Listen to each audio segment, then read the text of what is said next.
All right, we are back. And we are back on a very special FigureSide Chats on the week of LegionsCon with the man, the myth, the legend, my good friend Anthony Houseal from the Toy Forge. Anthony, how are you feeling, man? How's it going, everyone? Doing pretty good. So it's a Sunday. That's the calm before the storm. We're gearing up and getting ready to enter the battlefield known as LegionsCon. Yeah, so I've been talking to a lot of people recently about their preparations coming up for the convention, and a lot of people are running around with a mad dash. But if I have it correct, I think your major customizing work is in the bag now, complete. Is that right or no? Yeah, I at this point, I don't want to say I'm sitting pretty, but I'm comfortable going down to the finish line. I'm not, losing control. Now it's just anything I'm doing is just above and beyond my game plan. So it's this is the first Legions Con where I've been able to do that. Um, Last year it was literally painting up to the minute I was getting ready to leave, and the year before just making sure I had every single print that I could possibly have. It's that whole of ounce of preparation, saves a pound of perspiration, and kind of work my time management as best as I could in a crazy year that was 2023. Yeah, well, I guess experience is a great teacher, right? So it's probably a pretty good feeling to have a lot of stuff already set up and just sort of doing extras as you want to do them, I imagine, right? Absolutely. Yeah, I literally have a bunch of things on my table upstairs that I'm painting, just trying to get done. And what gets done will go in the box, and what doesn't get done is it's okay. I'm good with it at this point. All right, so let's dig right into it. I kind of want to start talking about the stuff that you're actually bringing to the convention with you, Sure. because very early on in the year, I had heard you say on probably an interview or something like that early on in the year that you had this plan, right? This idea that for Legions Con 2023, you wanted to do 23 full original customs Yep. for the convention, and as it stands, it looks like that's been completed plus more.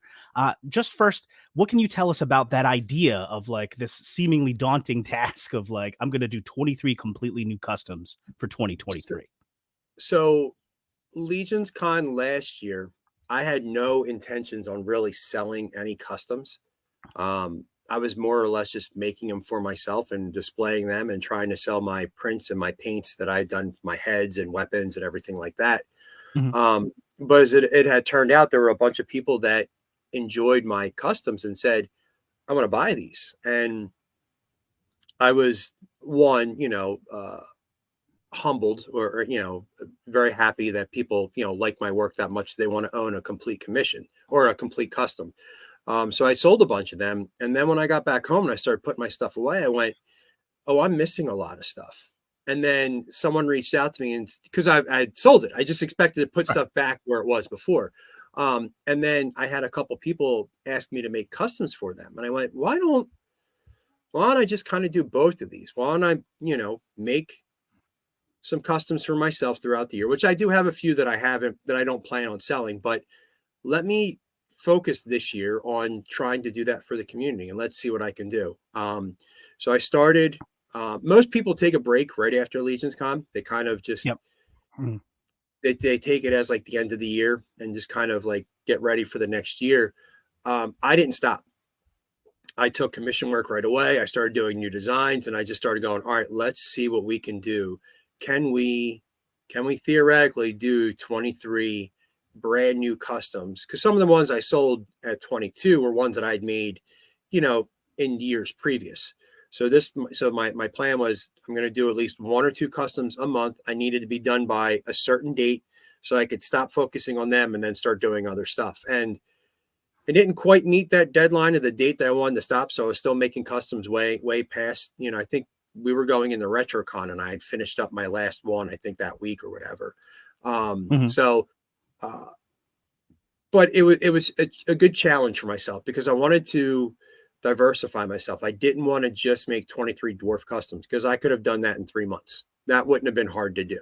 So I wanted to change things up. I wanted to do goblins. I wanted to do skeletons. I wanted to do orcs. I have a half giant that's available as one of the ones too. So I really wanted to just challenge to see how far I could push my limits and my boundaries this year. And I'm curious to see what the community's take on it is.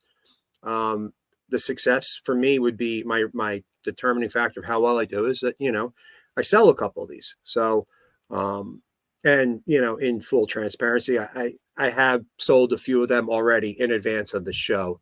So that has already, really made me feel good about Kind of this made thing. it, And yeah. yeah, so it lets me know that I'm doing the right thing. Well, speaking as somebody who's seen some of these in person at RetroCon, I don't think you're going to have any issue selling probably all of them. And one of the things that really stuck out to me about what you just said there and this project altogether is that it goes beyond dwarves. And that's, dwarves is something that that you and the Toy Forge are very much associated with. You've got the Kings Under the Mountain Facebook group, and you're Yep, constantly stumping for the dwarves and the cabal and stuff. But this project went further than that. If it's okay with you, how about we start taking a look at some of these guys? absolutely. Let's go ahead. All right. So, first up, we are going to start with the dwarven guy. Definitely like a fire, Arathier red and yellow theme. What can you tell me about this guy? So the commission that I done to start the year was utilizing some of these parts in different colors, more of an ice type mage character. And I just went, it would be cool if I did all the elements, utilizing some of this stuff. And I made the fire one to begin with. So I went ahead and did a phoenix. I believe that's a Wolf King custom head that's on the bird. Thiago, Conti, and we did that mage head and the pauldrons as well. And one of I like to call them signature weapons that I have is the forged sword, and that's what he's wielding there. Yeah. And the flames, they come from Chuck Geeky. I can't remember his name. It's Chuck who did all the light up casting pieces that were at LegionsCon last year. If you take a Yeah. magnetic from the LED lights up and things like that. Yeah. The So table, like as soon as you walked into the left, right? yes, yeah, Yeah. yeah. So I last year was so crazy that I really didn't get to every table. And I didn't even know he had stuff there till after the show, and I reached out to him. So I acquired a couple parts from him post show, and this was one of those things, the flame effect that wraps perfectly around that sword. Yeah. Well, he looks really cool, man. And I'm big on, especially with customs, like the added little pieces of flavor, with Mm-hmm.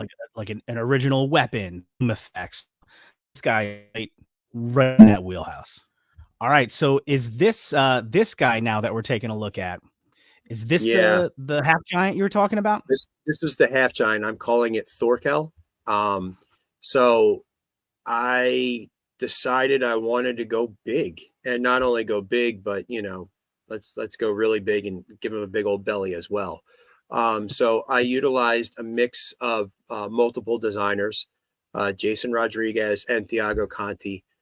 Jason did the stomach, the bracers for me. There's also an alternate version of the belly that has a hairy chest as well, because as anyone that's seen me, I think I am part noble bear. It's just, so gotta throw the chest hair whenever the option presents itself. And then the hammer and the head, Thiago and I did together. So, and that is a total repaint, trying to match that half giant color. At the time I made the custom, proved to be a little bit challenging. So I did an overall repaint of the body. I would say going forward, as the year has gone on and I've really tested my paint applications, I feel like I probably could come back and turn around and do something to match it exact color for color. So you could just pop and play in that. So be on the lookout for something like that next year. Yeah, definitely cool. I can identify with the belly myself and the hairy stuff as well. I love the mixed materials on this, and I definitely, harkening back to the name, definitely a Norse, something of a Norse theme going on here with the Yeah. hammer, right? Oh, and yes, obviously, I think we can pretty much figure out what that hammer with the theme of that one is. The soft goods were done by Aubrey Strupp from Strupp Family Crafts. Yep. This is one of those pieces where if it doesn't get sold, it wouldn't break my heart because she actually autographed it. Oh So man. I was putting this together thinking this is a great piece. And then I'm like, oh no, so if it sells, someone's going to get a very specific one of a kind piece of soft goods art. If not, I get to keep that back in my collection. And, I love the Strutt family. So this, a great mix of the community of everyone involved getting that together. Yeah, and that's awesome. And the Strutt family has always done incredible work. They won't have a table there this year, unfortunately, right? Correct. But I'm sure that some of their work is going to end up in the con anyway. So it's great to see. Yes. All right, back to a dwarven fellow. What do we have here, man? So what we have here is I realized that we have a lot of cool weapon toppers in the Mhm. in the Mythic Legion lineup, but I wanted to do a couple things differently because we have a lot of the staffs that connect too. So to just try and change up and add some more diversity, I started creating some new weapon toppers that plug and play into the character. So it um, it makes it a lot more fun to just go, hey, I want to do, I don't know, an axe and I want to do a hammer. And I think I've got one that's a combination of hammer and axe. And we might see that in one of the future customs here.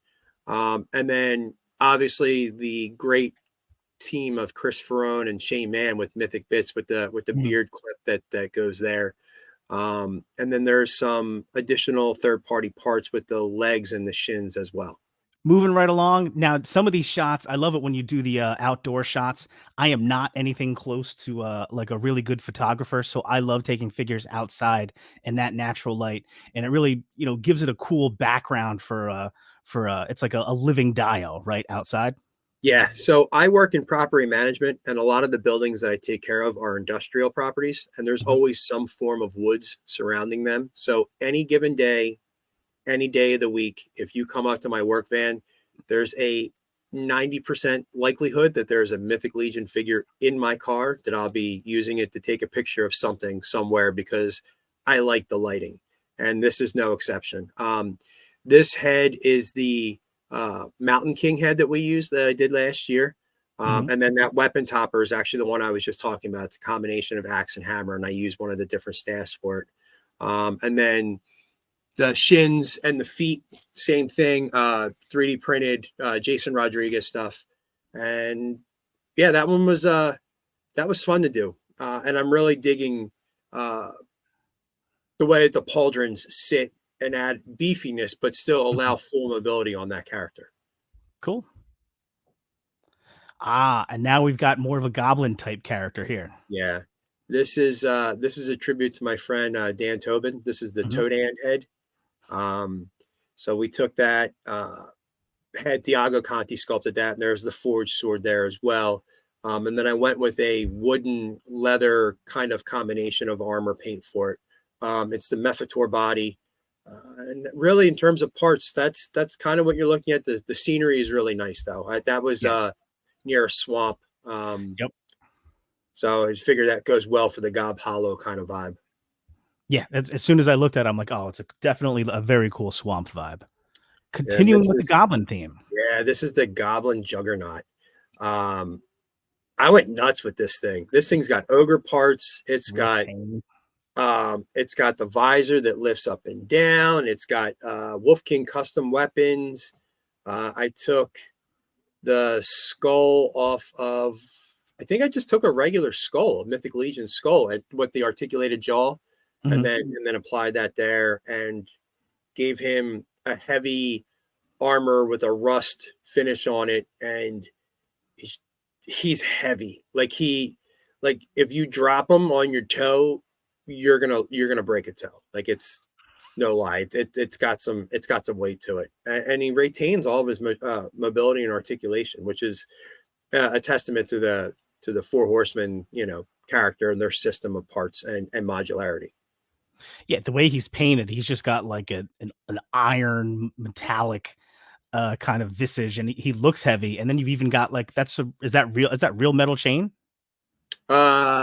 Yes, there is middle chain that connects there from connects from part to part there, Cool. from the pauldrons there.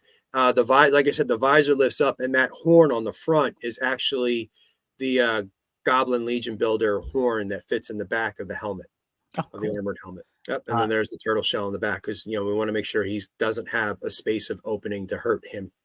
Yeah, he's like an iron tortoise character. Yes. And now we're going a little bit taller here. Yeah. What can you tell us about this orc guy here? This is I call him the orc collector. He's a collector of heads. Heads. He's so you see he's missing a hand, and that lost it in a battle with a bird. So he just took the claw and replaced it with the hand as well. And the skeleton was actually kind of fun to put in there because that's the articulated jaw. So I removed the jaw, slid it through, and then connected it in there. So it's all part of that. There's some Torgan parts from the beard, and the helmet is from, I think the helmet is from one of the goblins that I took apart and then managed to fit around him. And just a quick paint job on that. Almost looks like a Thanos helmet. But one of the things I really, besides the fact that this guy is just a badass and dark, is that he looks like such a cohesive character. But like the more you look at each element, there's so much going on here, Yeah. with everything from the replacement beard to the replaced hand. Like even you were talking about the skull, the fact that you had to remove the articulated jaw to get the weapon through it. Like there's so many little things that you did here that you see it, but it's so cohesive. You really have to start looking. You're like, oh my gosh, that's that. That's that. That's that. That's really cool. And back to the dwarves.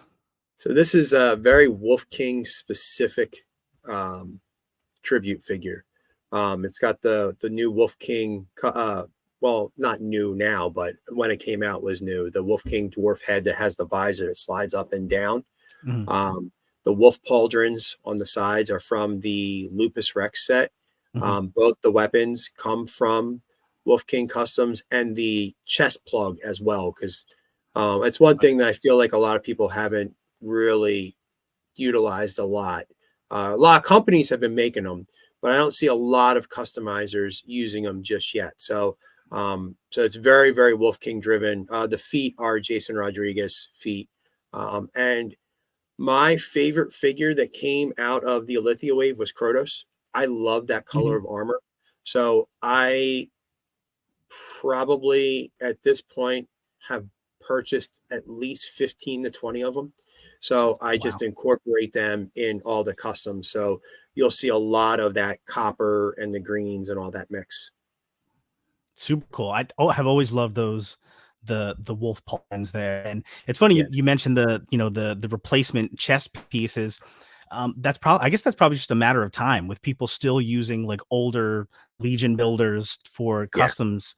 And you really have to use the newer figures from the last couple of waves to get, the chest port. So awesome. But at this point, there's enough figures that are out in the line that it's easily accessible.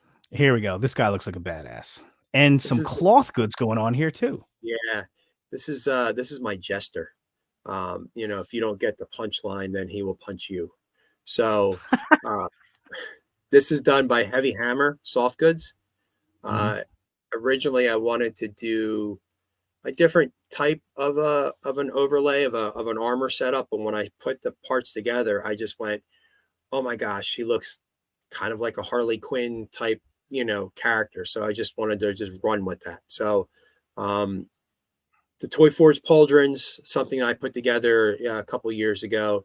That is a Wolf King Customs hammer, Jason Rodriguez boots, and then just a custom paint job over everything. So shout out to Heavy Hammer, because his soft goods are really, really nice. That's really cool. Like the first thing I like, the color scheme, right away jumps out at you, Harley Quinn. But it's a cool twist on it that, okay, the first thing I said when I saw this guy was, wow, what a badass. But he's like a jester, but like not your average jester. Like, so your take on it, you don't laugh, he's going to whoop your ass. Pretty much. And now we have a female character, which is cool to see. Yeah, there's not a lot of female dwarfs that get a lot of just recognition in general. And obviously, as of right now, as of this date, who knows what this next G-Con brings us. But right now there are no official. Well, I'm sorry, I stand corrected. There is Ragna, Ragnar. but there's no Yeah. 1.0 body female dwarves in Mythic Legions. So what we have here is a use of Jason Rodriguez parts. And then what I had done with the hand is that the only bare arm that you see is just the connection into the elbow into the forearm. Mm-hmm. I just wanted to have some sort of separation from the armor to skin, to down to the hand there. And the chest, and it's actually a full torso that Jason had done with the that female dwarf set, but I had incorporated the Kings Under the Mountain logo, so it's ablazed across the front of her chest. So she's like a queen under the mountain, for lack of better words.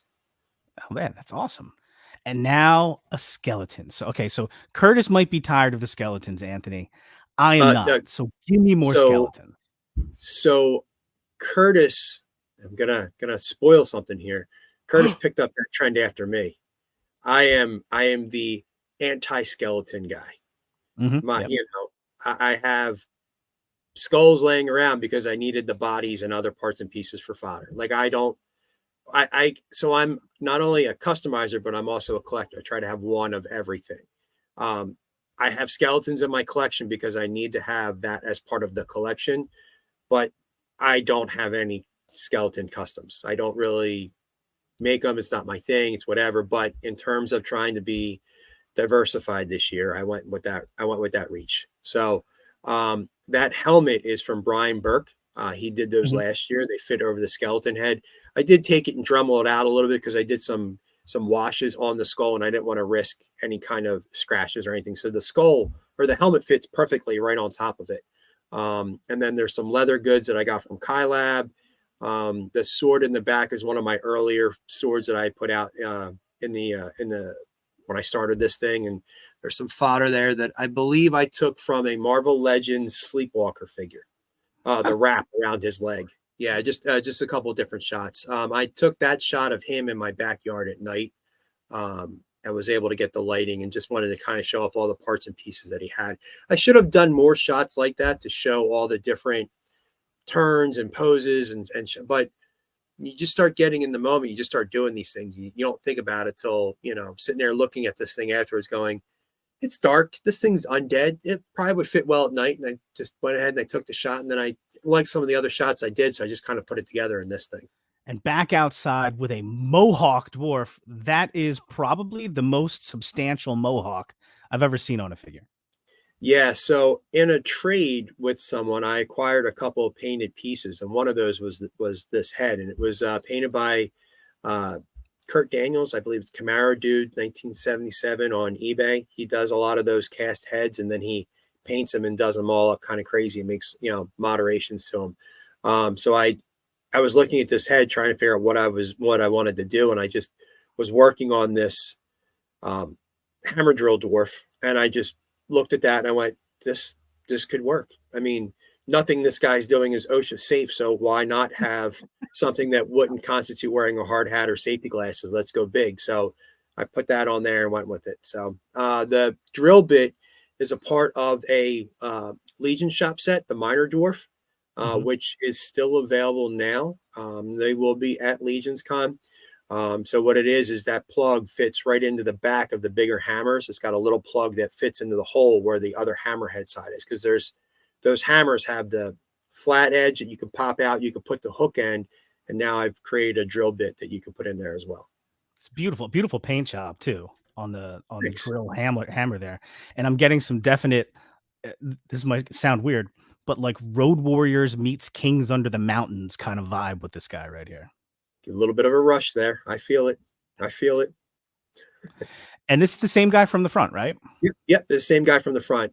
So the sword is from a DC Primal Mr. Freeze figure. That was actually a blue translucent sword that I did in a rock like appearance there. So he's got his rock sword, and he's got an axe as well, and some soft goods there, and he's got the belly. It's a Minor Dwarf from Action Figure Fusion. So, Mhm.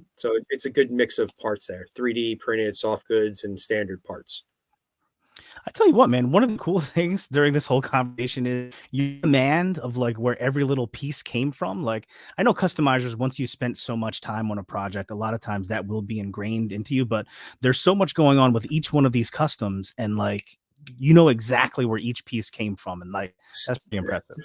So I think we have to give credit where credit is due. I mean, we have a community that is Mhm. amazing and dripping with talent. So I want someone to recognize my work. I want to recognize their work. It's only fair. I mean, and was it rising tides raise all ships? So Yep. the more we get our stuff out there, the more we all as a community start to do better. So as long as I can remember who made it or where it came from, I'm obviously going to try to give them as much credit as I possibly can. Awesome. And now, very kingly here, end with the robot owl, which is Yeah. something that jumped right out at me. What's going on with this guy? So I mean, I know we haven't discussed it yet, but the prices for the custom figures are going to range anywhere between 130 and $200 Yeah. based off of time involved, parts, materials, and everything. And as you can tell, one look at this, this is a higher end figure because of the parts that were utilized. Mhm. Bromden is no longer in rotation where it's easily to get. I know he was close in the voting for All Stars. Fingers crossed we get him as an option next year, and we'll make our collective decision to push for Bromden for 2024 All Stars. Also utilize parts from the video game set for the pauldrons. Yep. Um, there are some other Bromden parts on there as well. I believe I believe the torso is Brompton as well. The owl, Ollie's is just the greatest store ever, man. Sometimes it just gives you gold. And I came across a Fortnite figure that had, she was like a welder, but she has a pair of owls that are with her. And this was the smaller one, and then there's a bigger one that actually sits on top of an adjustable wrench. That owl is used on another custom that will be available for sale, at LegionsCon. Um, but I was like, this king needs guidance. He needs wisdom, and I know Norse mythology uses a lot of ravens and things like that, and the dwarves use a lot of ravens too when it comes to like Lord of the Rings stuff. But I just thought the mechanical owl is just awesome, and the sword is from the Netflix younger appealing He-Man series, the one that went two Oh, yeah, seasons. yeah, yeah, yeah. Mhm. It's I have a few of those figures, and that is the coolest thing out of that entire line. So that just got a heavy wash on that, and that's good to go. Yeah. It makes the whole mechanical thing works with the dwarves too, Yeah. builders, forgers, and I also kinda like it because it's giving me a little bit of callback to the little owl from Clash of the Titans kind of vibe too. Yes. Bobo or Bobo. Bubo. Yeah. Yeah. Yes. Still outside with a kind of a macabre looking guy here. Definitely some Furious 4 stuff going on with this guy. Yeah, everyone really, really enjoyed going with the Fury theme this year, and I just couldn't not help but follow the trend. So this is my Fury Gladiator Pit Boss. I utilized the Gladiator head from the builder, took a goblin skull, and then went with furious looking colors, and then just gave him a walking staff. He's got one of my gut plates. In addition to the chest plates that we did this year, I took uh, the concept and gave him a nice little pot belly that you could put on there. So there's a couple different versions of the belly armor that I have. This one's more of just the leather with just the clips on it. I have one that actually it's a leather armor, but the guy is just not willing to let it go, so it kind of opens up in the belly, and you just see exposed chainmail, and the buckles are dangling because he can't hook it together anymore, but he still just wants to take it to battle. Cool. I love it. Here's another angle. You get a really good look at him from the other side here too. Yeah, and the cape on that one was from Josh Campbell, Oh, the okay. JCC capes. He had sent that one to me. It's a two-tone cape. It's got red on the inside and black on the outside. And I just thought, why could I can't not use it. Awesome. And back to the goblins here. smaller mohawk here, sort of Yeah. like a Ninja Force Zartan. Yeah, yeah, kind of, kind Yeah. of. This is just a goblin hunter. Goes out there. A lot of McFarlane parts and pieces that I've had sitting around for a long time. Um, that fur or that mohawk actually is soft good. It's a piece that Oh, I cool. took and so you can rub it. It's a little fuzzy on top there. And then yeah, just a standard paint. That was just one of those things where I just started looking at some parts going, oh, I could put this here and put this there. And the blades got a little green hues to it. So, you can put a little poison in there or whatever. And you're all good to go with that one. Yeah, and I love like the feral tribal, Yeah. aspect to it with like, there's those look like feathers, but those look like big teeth, and there's a skull of an animal skull over here. Yeah. Very cool. And now completely different angle over here. Yeah. We're going to do knights now. Yeah. So this is a Templar, what I call him, the Archbishop. I think I have him written up as. My action figure had done this plug for the helmet. So I don't have a lot of my action figure parts and a lot of my customs. Just pick. There's so much so many different parts in the community that you try to get to as many people as you can. So this was an opportunity to be able to utilize some of those parts in this custom. So I use that. A lot of Max Bird soft Mhm. goods. And that cape, that big heavy cape, is actually a strap cape that was done for me when we were when Sean and I first started, getting together, like just chatting back and forth. I had told him to do wanted to do like a Santa custom, and his first thing he had ever done was his wife Brenda had taken a stock, like a regular stocking, and like cut the fuzzy off and did the Mhm. cape literally from the stocking. And this Nice. was their revision of it that's got wire through it and everything. But it just screams like um, something that you could see, some sort of religious themed, character walking around in garbs like that. Yeah, the red and white straps at the bottom with the crucifixes hanging, dangling from the bottom, is Yeah, that part of a Max Bird thing that's too, or is part that of a something Max. else? That's part of a Max Bird set. Yeah, yeah. Cool. I mean, Max was one of the early guys in the soft goods game. Obviously, a lot more names have been thrown into the mix now. But when in doubt, I mean, his stuff has always been really, really good. And big purple fan over here, so we got a purple cape with this knight here. Yeah. So this is a mix of some Bromden parts, the Dark Templar helmet, the purple cape. Originally, I wanted to get that purple cape. I got it from Josh Campbell. I wanted to do a cape for Swig, and he had one, and I bought it, and he said, "Well, it doesn't quite match the Swig purple." He was using it for Aja Ventress from Black Series Star Mhm. Wars. But when I grabbed it and I looked at it, I went, "Oh no, there's still a lot of meat on these bones. Let's go ahead and do this." So the sword is a Marvel Legends. I want to say Hercules.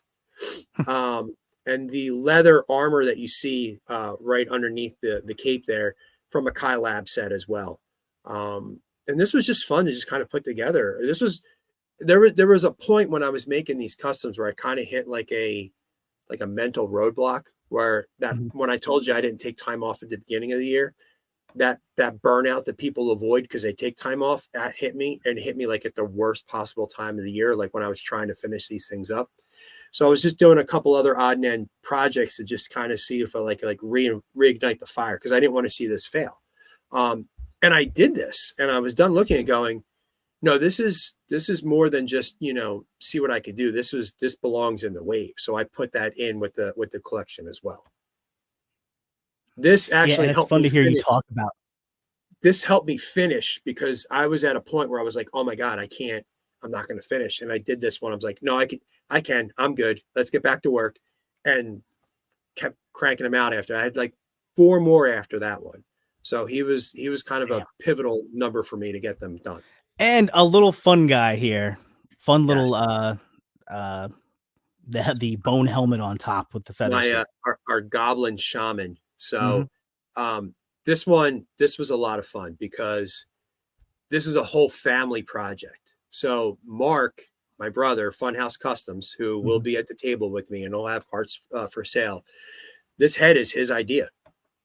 He came to me and he said, I want to do some sort of a goblin shaman. He wanted to do an actual animal on the head. And at the time, I had just finished doing my Berserker head, which is the dwarf with the boar head over Mhm. top of it instead of a bear.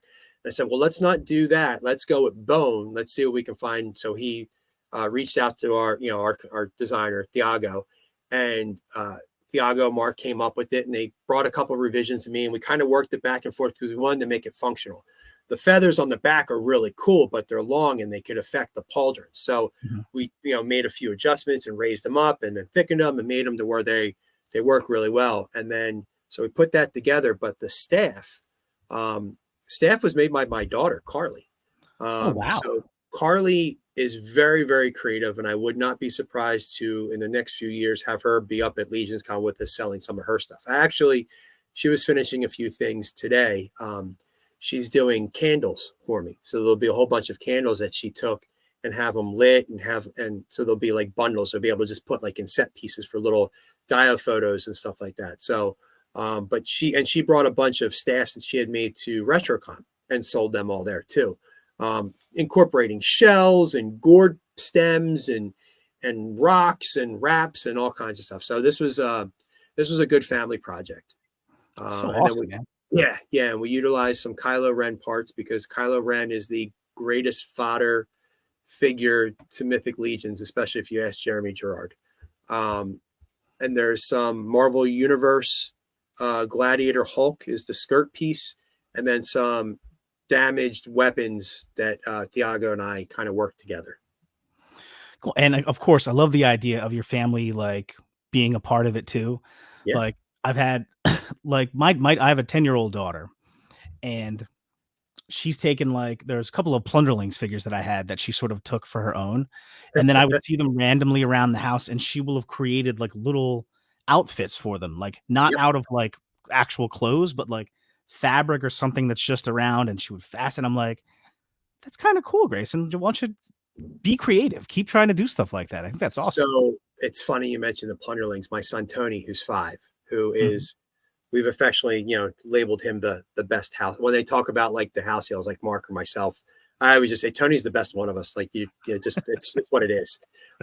He's acquired all of my Plunderlings, like he's taken them from me, and the hatchlings. And so when the Plunder Strongs came in, and I had gotten the trench Kraken Yep, and the me too. Blackjack, he was having a ball with them, and he has from some of the Disney cartoons, that Jake and the Neverland Pirates. Some of my kids from some of my older kids watched it when they were little, had the pirate ships that came out, and they were laying around. Next thing you know, we've got pirates and all sorts of plunderlings hanging off these pirate ships and looting and plundering and going up to Skull Island. And yeah, we I don't know if you have the AWOC custom in here or not, but there's a AWOC custom that I had done that Tony actually helped me design and pick all the paints and everything, and that'll be available for sale. And I pretty much told them that if we sell it, that I'm just going to go to the plunderling tables and I'll just go get whatever figures you want. So we've already looked through BBTS. He's already given me his checklist of the characters that he wants. And yeah, yeah, this is dangerous. I got too many kids, too much family involved in this thing. I can't leave it now. Yeah, it's like, "I'm sorry and you're welcome" type of thing, right? Yes. Alright, so now we've got more of, like, a winter-themed guy here, dwarf with, kind of wintry ice, blues, silvers, Yeah. things like that. A lot of people told me they were happy to see the colors on it because they don't see a lot of like the bright, vivid blues Mhm. and those colors. And blue is one of my favorite colors. So when an opportunity to get some of that in there, I'll go for it. And that was, sorry, I need to look in here. That was I believe that's a Mythic Bits beard as well. And then Mm. some, the mineral dwarf that I used the belly for on the jackhammer one. Those are the pauldrons that go with that. And then a mix of Jason wrists and shins and the ram pick is one of the weapons that I had done last year. I went on an animal themed kick and I did a ram sword, a Oh, ram yeah. pick, a ram shield, a ram horn. There's a ram chest plate that I have too. So I really, really went all out with with the animals. I did that with this year with boars too, but and those weapons are great. They, you know, I loved making my favorite part of customizing is weapons. I love Mhm. just making the weapons, designing them, hobbling together parts and pieces from other weapons, taking apart from here, gluing them together. Just that's that's that's where I find the most fun. So like right now, I'm just painting weapons up to the show, and it's like therapeutic for me. It's such fun. Yeah, I saw you make a post. What was the other? It wasn't today, was it? Or the other day where you were Like like, 2 days ago. yeah, Yeah. where, where you were like, just doing my favorite thing, doing Yep. weapons. Yep. Speaking of weapons, holy crap! This guy Yeah. with the giant monster fists. Yeah. They are the Houseal hydraulic hammer hands. Mhm. Um, they are big giant hands that are actually attached as a wrist connection. So you plug it right into the forearms. So in lieu of hands and fists, there you are. They're right there. I incorporated some gears and cool art and design that. And actually, it plugs in. You can see the hoses behind it. I have ports for it to plug in, and on the Mhm. back is a barrel that has like steam powered. It's got some vials that go up in there and everything, and it looks like they're steam powered. Power fists And here's another ready to angle go. from the back. And is that Yeah. is this like smoke or something billowing from the back? No, the what's that? The blue? Those are Yeah. just um like scientists like test tubes and bottles that just upside down to like allow the water to come up and go through, Oh, and okay. it's got a blue effect. I mean, sure, it could be smoky. It could be steam generating inside the vials from the barrel. Um, I really like the way the barrel's painted too. That deep, wood color, and then the golds on yeah, the outside. It looks awesome. yeah. That was a fun little piece to put together. I'm not. I will have that custom available. Obviously, because of the parts, that's probably going to be more on the high end of Mhm. my pricing range. And I might have one or two of those sets unpainted. I'm still trying to dial in how exactly I want that to go. So I'm trying not to put a lot out there until I decide that it's 100% perfect. Cool. And now back to the knights. We got some Dark Templar parts here. We've got some Furious 4 parts here. Yeah. Again, totally different feel to this guy. Yeah, I went with a Mercurian Dark Templar. Mhm. Um, so, you got Mercurian guard that you're a Mercurian that just kind of decide to get into the Holy Order, but maybe he's got in on the other side of the Holy Order. And Unholy that War. weapon is a Gridiron Studio sword. It's monsters. And then I did a lot of weaving in between with the leather, the belts at the waist there. Mhm. And then I just threw a couple red accents in to help with the Furious part of it. And the cape is from the Masterverse Andra figure. Um, Okay, yeah. I got that they one. those are nice. The Man at Arms, the new Man at Arms has the same one, just in a different color, Has a and hood too, right? In the back? it does have a hood too. Yes. Wouldn't be big So enough for this though. no, no, no, no. The Mohawk would be too big for it. So I managed to work it and then get it in with the pauldrons and get it all kind of seated in there. So yeah, that was a fun one to put together. And a fun little goblin guy. Yes. So this is kind of like my dread. This is like my assassin goblin. Mhm. He does have an alternate head that you will not be able to see until the show or until you purchase it. Ooh. The alternate head gives a very dreadnought vibe to it. Oh, man, I can't wait to see that. Yeah. Yeah. So what I've done with this is that Jason Rodriguez had put out that uh, duck, that dark, almost like a Darkwing Duck looking set that had the duck head and the The hood and hood, yep. all those pieces. So what I found out was that some of that stuff works really good. But what I wanted to do is I wanted to kind of like take a couple of his parts and pieces from other stuff and cobble it together into one. So I actually took the knives, the sheaths in the back. It's a separate piece, but for this one, I actually have it as one separate piece on there. And then the scarf is from a dwarf set that he had done. It's Ansel. It's a dwarf that's got a hood, but he's got that shawl. So I put that on there as well. And then I changed a few things up on the side. I gave him some pouches on the side of it. Just wanted to just make it a little bit more unique than what it was. And then I believe he's got soft good pants on there as well from Josh Campbell. But yeah, that was fun to do. And the earrings, it's literally just wire. I just poked a hole through it, ran some wire through it to give him a little bit of the earring. Yeah. So that jumped out at me right away. Cause I'm like, okay, you got the Legion builder head, but he clearly has had his ear pierced now recently. Yeah. Yeah.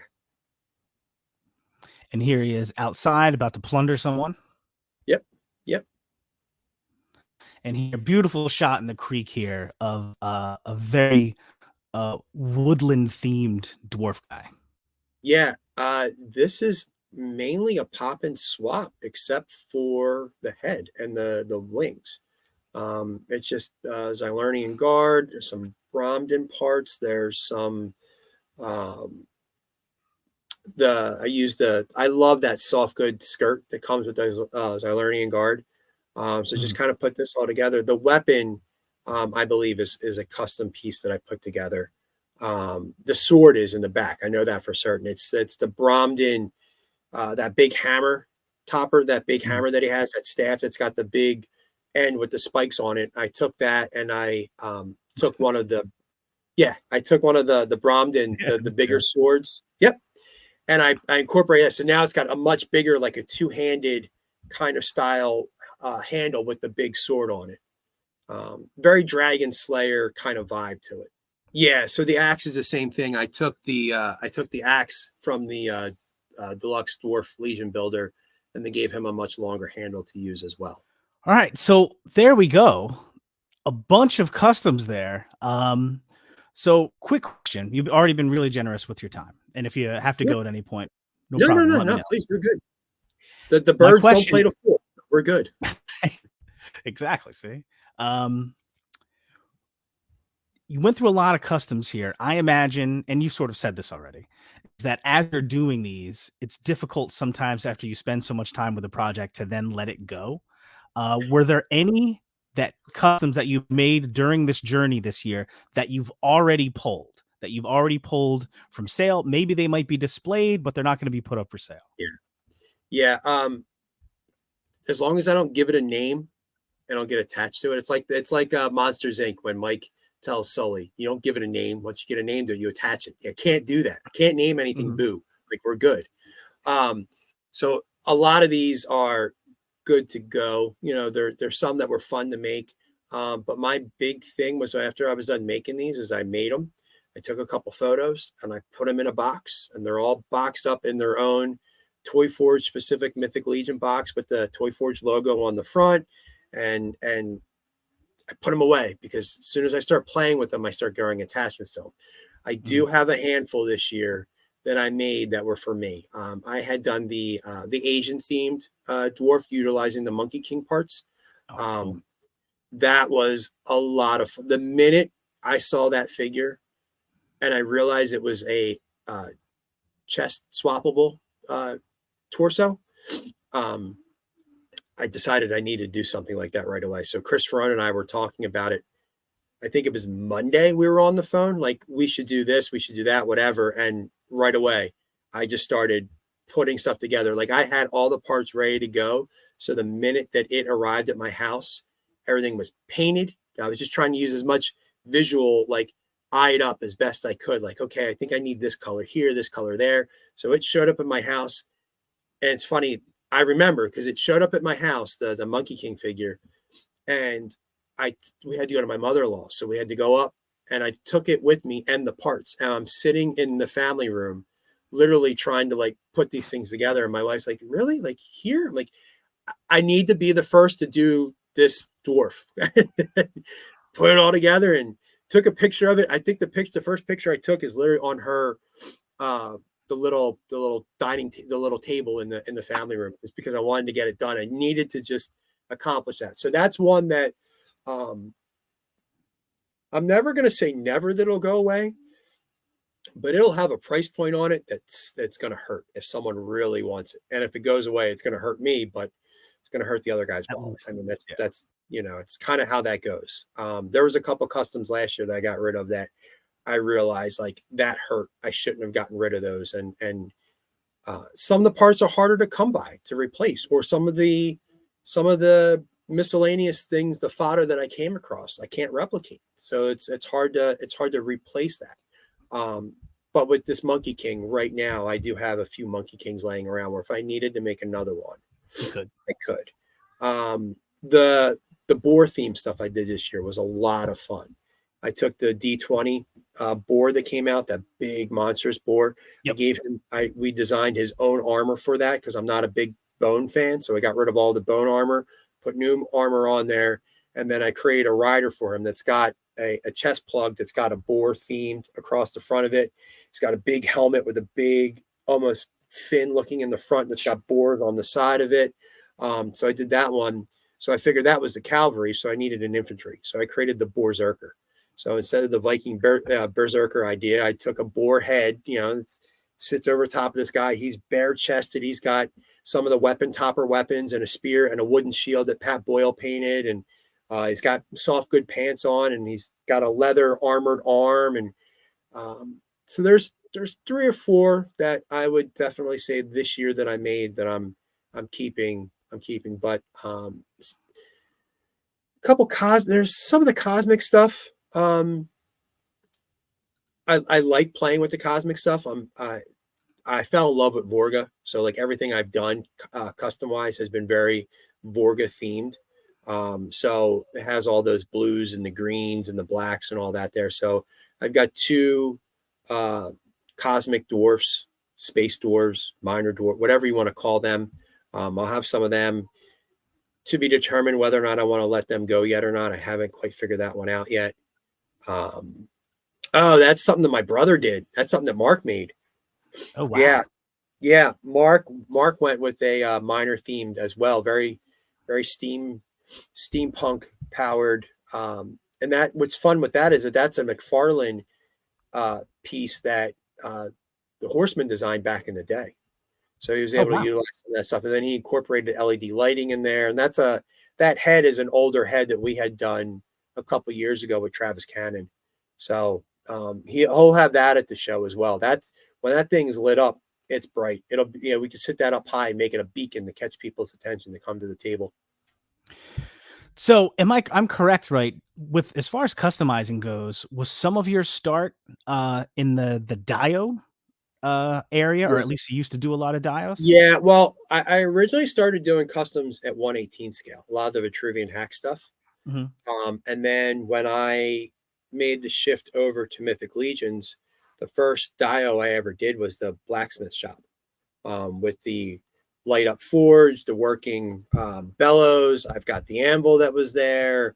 I had a quench tank, fully enclosed with a wooden fence along the side and windows. And you literally just drop it into something, next to a building and go, okay, cool. Blacksmith shop right outside of the building. And I had done a couple commissions and a couple odd and end things, but as time had gone on and realizing my utilization of space that I had to be able to work on that stuff became a lot harder to do. So I really backed off on that. I haven't really made a dio in probably 2 years now. I miss it. It's fun to do. But when it comes down to it, I just don't have the workspace big enough to do some of the stuff that like a Crashbox Customs can do or things like that. But as technology advances with the printers and everything, we've got guys like Mythic Bits that are doing full-blown diorama pieces out of resin, and there we go. We've got something crazy like that, which is all 3D printed. It's Garrison Graybeard with the bridge that connects them together. So that will be the center point or the focal point for the Kings Under the Mountain display at LegionsCon this year. So if you are a member of the community, of the Kings Under the Mountain community, if you're not, go ahead and send a request, join up with us. We're pretty active there. We have a chat that seems like it runs 24 hours a day because we have people all over the world that are chiming in on it. So that'll be the centerpiece there. If you have a custom that you want to bring, a dwarven custom, let me emphasize, a dwarven custom that you want to bring, we'll have a big space set up, and I'll have little cards that you can write your information on there, and you put it out there. And maybe you don't have a place that you call home at LegionsCon that you wanted to sell something. If you wanted to sell that one piece that you brought, you can put a price tag on it, and someone looks at it and they like it, and they can come talk to you about it, and they want to, make a deal or whatever. That's fine. I will say that the top sections and the bridge will be fielded by Toy Forge related characters, just because the custom that thing is amazing, but I really don't necessarily want a lot of people touching and fiddling with it. So we can put stuff around it, but I really don't want to have people, putting stuff off and on it. So, but as you can see, that it's tall. I mean, it's tall enough for an ogre to walk underneath of it. And that was a lot of fun. Chris, Shane, Thiago, and myself all had input on putting that together. And that was the first one off the factory line. So I was able to get that. Yeah. And it looks badass. It's going to make for a great centerpiece, I think. Yeah. Yeah. And just real quick, one or two things, really. Sure. Just this I had to show. So maybe you mentioned a second ago about your the Vorga thing you've got going on. I don't know if you want to talk about that for a little bit, but I definitely wanted to bring this up. The Vorga cycle. Yeah. This was something I had laying around for a little while, and I decided I wanted to do something cosmic. And then when I got Vorga, I said, no, this is her bike. This is meant for her. So I stripped that all down to individual parts and pieces, removed all the wheels, 3D printed weapons and parts on there, utilizing some existing studio parts. And then that gun with the missiles, that is God, I got that from Ollie's. That's one of those old abandoned toy lines. And I painted all that in chrome. Now, what's cool with that cycle is the front of that expands out. So you can slide that out even further. But just for that to fit in the photo, I had to do that. And I incorporated LED lighting in there. So there's a switch underneath that you could flip it on. So at night, you can have it all lit up that, runs all the way through there. And that Vorga is just a stripped down Vorga where I utilized her, almost like after she gets out of, after she finally breaks free. Now kind of like a bounty hunter of sorts, with the long cape and everything. She just is a great looking figure. So I just really doesn't need much to mess with her. And I gave her a holster on the side that I took from a Marvel Legends figure, but I took one of the Legion, the pistols, and managed to remove some of it to where it slides in and out of there. Almost kind of reminds you of something like Star-Lord would use. Yeah. So, and the gun, I'm sorry, not the gun. I call it the BFT, the big effing tool. It's universal for, you can put all sorts of different things on it. I know we're getting chainsaws and demo saws and gun attachments. And so I created a new piece on the front there that you can actually take the mace from Kragnar and fits over top of it. And it almost now creates almost like a rail gun kind of look. But that gun will sit perfectly inside of, I have it where it cradles inside of the middle there. So you can fly around with that thing on there, and you land and you're ready to, to bring out the big guns. You can just grab that thing right off the motorcycle and grab it and just, lay waste. Just a ton of stuff. And last but not least, a bunch of heads as well. Yeah. I've got a little over 50 heads that are painted, and a mix of cosmic and mythic, not only just from my print studio, but from other places as well. There's some Wolf King custom stuff there. There's some more Calvo stuff. There's some Mythic Bit stuff there.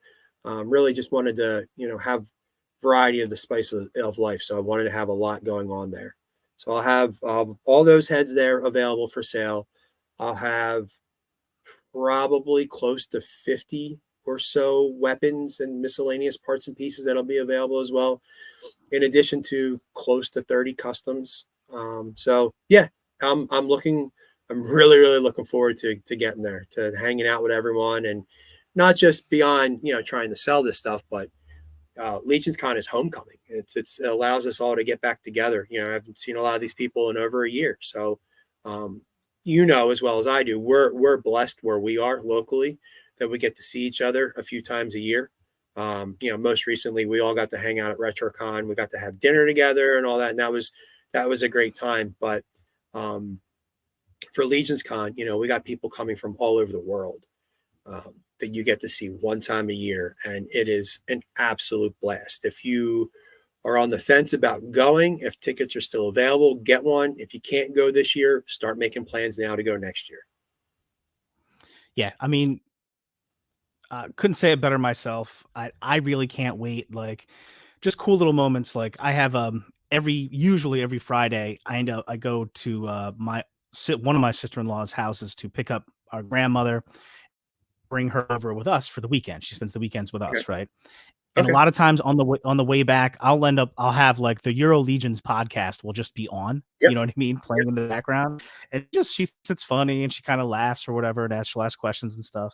And I was like, but what's interesting is next week I'm going to see all these guys in person. And and it hit me, and I'm like, oh wow, next week I'm really going to be able to see everybody. And and a lot of times, like, RetroCon is great because we had a couple of days, right? But a lot of times you don't have that.